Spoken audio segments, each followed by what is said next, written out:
And with this part of it, because there's no hobbits, it should be about Sauron being a little bitch, wanting to be the big top guy, and the frustration that he's having with that, and the constant. I mean, there's a good opportunity here to really poke fun at Sauron, at the same time that we also get to see the tragic side of Sauron.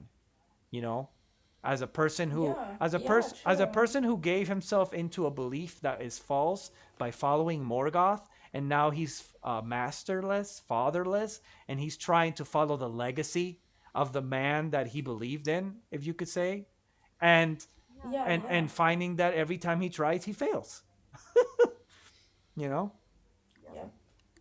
Anyway, we'll I'm not. we'll finish this, and next time I'll read the rest of this, Yes. just so that we know where the Dark Age ends. Because isn't it fascinating? I think it's fascinating. It's so interesting. You wouldn't get It's that. so packed with things. Yeah. Yeah, So you now at wouldn't least get it from so this. now at least you have a little bit of background, and where we are at with this is Yeah, like thank you. way in the beginning of all that, where the rings are still getting forged. I am Certainly. afraid. Take whatever time you need. Oh, he cut him off. You saw that? Well, Well, just go. You do it anyway. You talk to him yourself. I don't understand why you have. Yeah. I don't get There you, is a girl. So He turned around. I mean, it could be.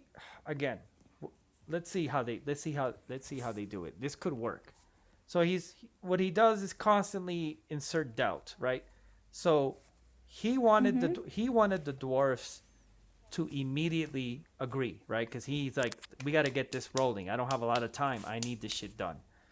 And he cut him off and said he doesn't know what his real plans are. So he's like, no, give them all the time they want. And he's like, I know what I'm talking. Celebrimbor is like, I know what I'm talking about. This is how the dwarfs are. You got to give them a little more time. And he's like, well, what do we don't have time. What if what if Gil-galad finds out about this? And he's like, what do you mean? Yeah, true. And he's like, what about Gil-galad? And that's how he inserts doubt, right? Celebrimbor was confident about his understanding of how the dwarves work, and now he's saying, yeah, but you didn't think about this. So that he's like, what do you mean? And now we're going to see how he's going to nail it. What about the High King? To be unworthy of this power. And then there you go. Okay, I mean, this could work. And then you see he just made up shit. Like, he's just like, oh, it's because your king doesn't think the dwarves should have rings. See? He thinks that you guys are better than the dwarves. That the dwarves don't deserve your amazing rings. He doesn't value all the all the effort that you make in making these rings. And he's gonna be like, oh really? Well, fuck Gil-galad. That's what he's gonna do right now. He has forbidden the forging of any more rings at all. See, making up more shit. Okay. What business is it of his how I conduct See? myself in my own realm? See?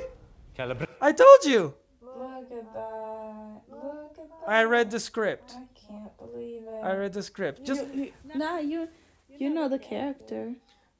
well, this isn't really the character. This is how these guys are writing it. And what I'm saying is that's how. And again, this is not elvish. Yeah, It's well. not elvish behavior. This is human behavior. This is how humans and dwarves react to things. Elves don't react petty like this. Elves care more about, I told you, like respect, following. Everybody respected Gil-galad. I know that in the show it doesn't seem that way, but everybody respected. I just told you he's the last king, the last High King of the Noldor. He has so much history behind him. He has so much respect behind him. He wouldn't say that.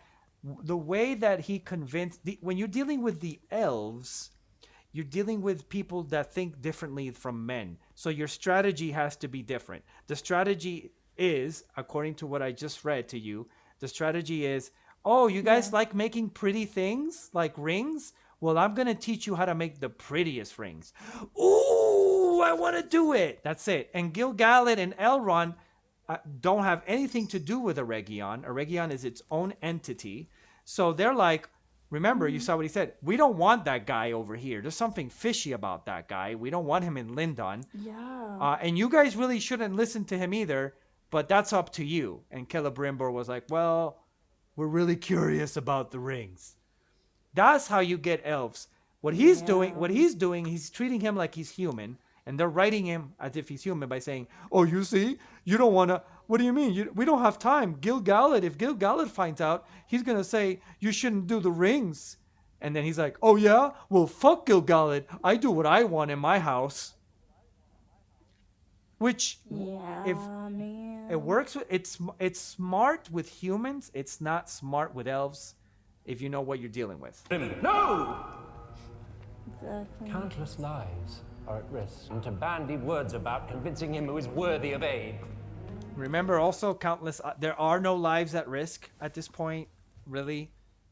This whole thing about the elves needing the rings, it's false because they are at their peak of power right now. Well, not maybe peak, but they're still very, very powerful at this point. Yeah, they're great.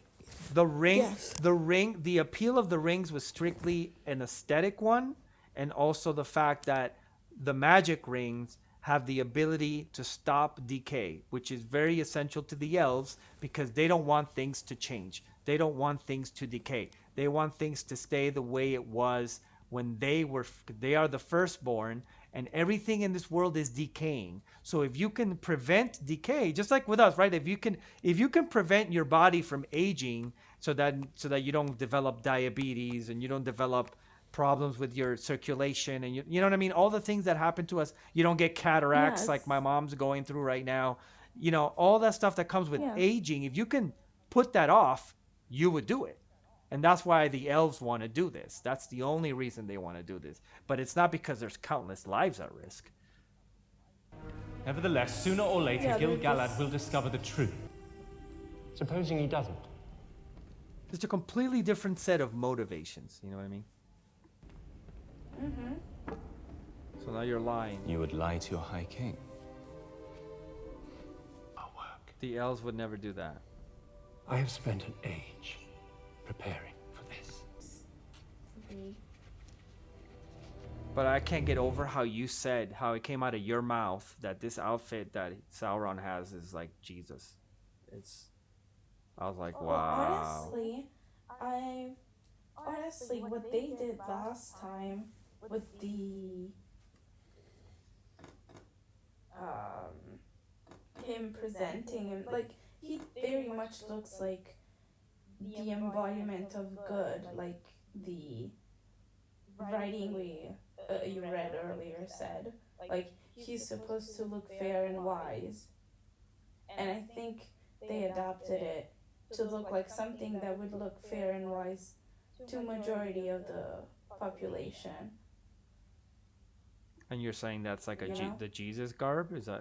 Are you changing your? Yeah, okay. I think like no. I mean, I think it's purposeful. To look like Jesus because that's considered fair and wise? Yeah, because Okay. he's supposed to be deceiving, and deceiving to us, the viewer, as well. Right, but I'm saying, you're saying it is a Jesus garb, and they gave it to him so that he looks fair and wise because it makes us think of Jesus. Is that what you're saying? Yes. Okay. Yes.